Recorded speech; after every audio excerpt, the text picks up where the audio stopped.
welcome back to my channel. Thank you for tuning in. Today I'm going to talk to you in regards to not only how you can live rent free, but how you can get paid to do that. A little bit of a backstory first in regards to like how I got involved with doing this and how this started to become my life. I'm pretty sure I was 28. It was about like 6 years ago. My math is going to be so off now. 28, 30, 31, 32. Wow, I must have been younger.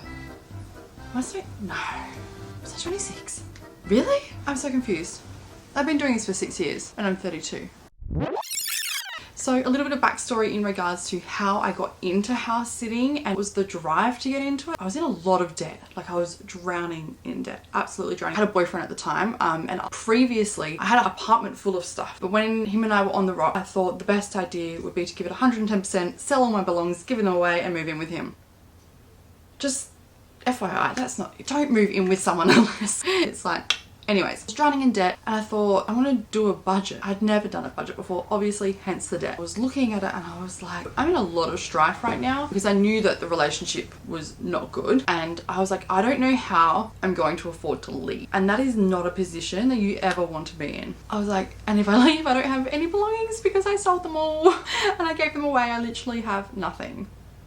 We eventually did break up and I was like, I don't know what to do. I remember I was crying a work colleague's desk. I was just like, I don't know what to do because I have no money. He said to me, why don't you try house sitting? And I was like, house sitting. And to be honest, had I not been in such a position, if there was some possible way that I could have rented a place and lived, it would have been living week by week, just making ends meet, if I would have done that. I would have opted for that. The number one thing that people say to me is, oh, I could never do that. I'd need my own space. And I was that person. I totally get it. And I say to them, I could not have done that had I not been in the position that I was. I absolutely had no other choice. It happened to be around December that this had happened, like where we had broken up. So December, Christmas, people are going on holidays. I suggested to some of my friends that were going on holidays, I was like, hey, how about I come to your house, look after your pet, rather than putting them in boarding or sending them to a family member's house. House sitting for them, for some friends, and that went really well. And I was like, maybe I could do this for a couple of months, just until I work out what I wanted to do. Because I also knew that I wanted to move interstate. Ellie, like, go back to drowning in debt.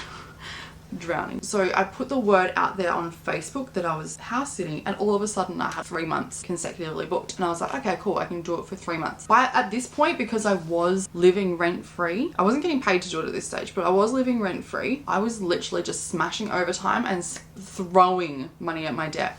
And I thought maybe I could do this until I get out of debt. And I was like, no way, like that will take forever. And then I was like, oh, I actually really like house sitting, and I started to get these clients. I'm like, this is amazing. And I just fell in love with the lifestyle. I went from like, oh, maybe a couple of months to maybe I'll see if I can do it until I get out of debt. And then I got out of debt and I was like, wow, I really want to travel. I would really love to travel. What's the point of getting a house, getting belongings, if I want to be traveling the world? Over the years, I did so much travel. I don't know how work approved it, but they did. Thank you work. I mean, I had long service or pro rata. It wasn't long service leave. We can take our pro rata. Came back from that. It was on my last trip back. I was in the Philippines and I was like, I'm gonna go and study. So again, what's the point? What is the point on having a house if I'm going to be working part-time? So I dropped my hours at work and I went and studied nursing. It just gave me this opportunity I could get out of debt, I could live on my own, traveled, and then I studied. With getting paid for house sitting for the first year, I just did it for free. People were so suspicious.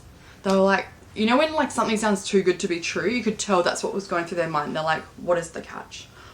You know what, I'm just gonna start charging $10 a day. I swear that made people more suspicious because then they're like, $10. So over time, I just worked the price up and up and up. I still kept it ridiculously cheap, and honestly, my clients were like, you do not charge enough. Like, you need to be charging more. I guess for me, I didn't want to shoot myself in the foot. Like, I live full-time living in other people's houses. I did that for 5 years straight. So I didn't want to raise my prices, not get as many clients, and then not have a place to stay. What I would suggest if you're wanting to house sit, there are websites such as minderhome.com, and there's Aussie House Sitters and Trusted House Sitters. And Aussie House Sitters are both free to both parties. To be honest, I was on both of those sites and I think I got 1 or 2 house sits out of that. It wasn't very beneficial for me to be on there. Trusted House Sitters is one that the house sitter pays for. So those are the 3 sites that you can use. My piece of advice would be to create your own page on Facebook. The Facebook page was the best thing ever, because what happens is that you're building your own brand. Why would you pay? So you're paying someone else, or you're using Aussie House Sitter, Mind a Home, Mad Paws is another one that you can use, but you're building their brand essentially. You're not building your own. I would highly recommend just starting your own Facebook page. Yes, you can use those other platforms to get started. Build your own. You're going to build your own brand. People are going to put reviews.